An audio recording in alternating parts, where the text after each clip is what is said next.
Ni wedi bod heddi yn lawnsio'r pecyn trafnidiaeth ysgolion. Pwrpas y pecyn yw annog a hyrwyddo dulliau iachus o deithio a ffyrdd yn hytrach na'r car.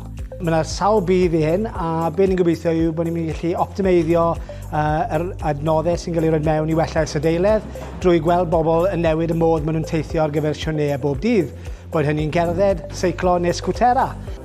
Da ni'n gwybod erbyn hyn pa mor bwysig mae cadw yn heini ac aros yn actif i iechyd pobl.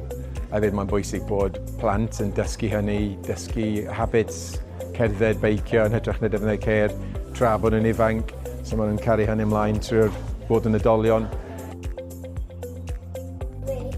Croeso i ddinas Bangor, Ysgol Garnedd.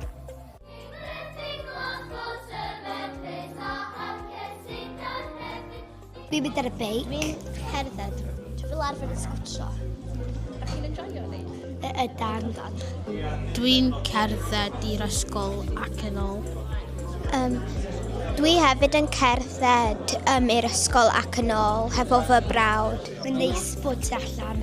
Dwi'n hoffi pan ti'n bore a wedyn ti'n mynd i ffrinno.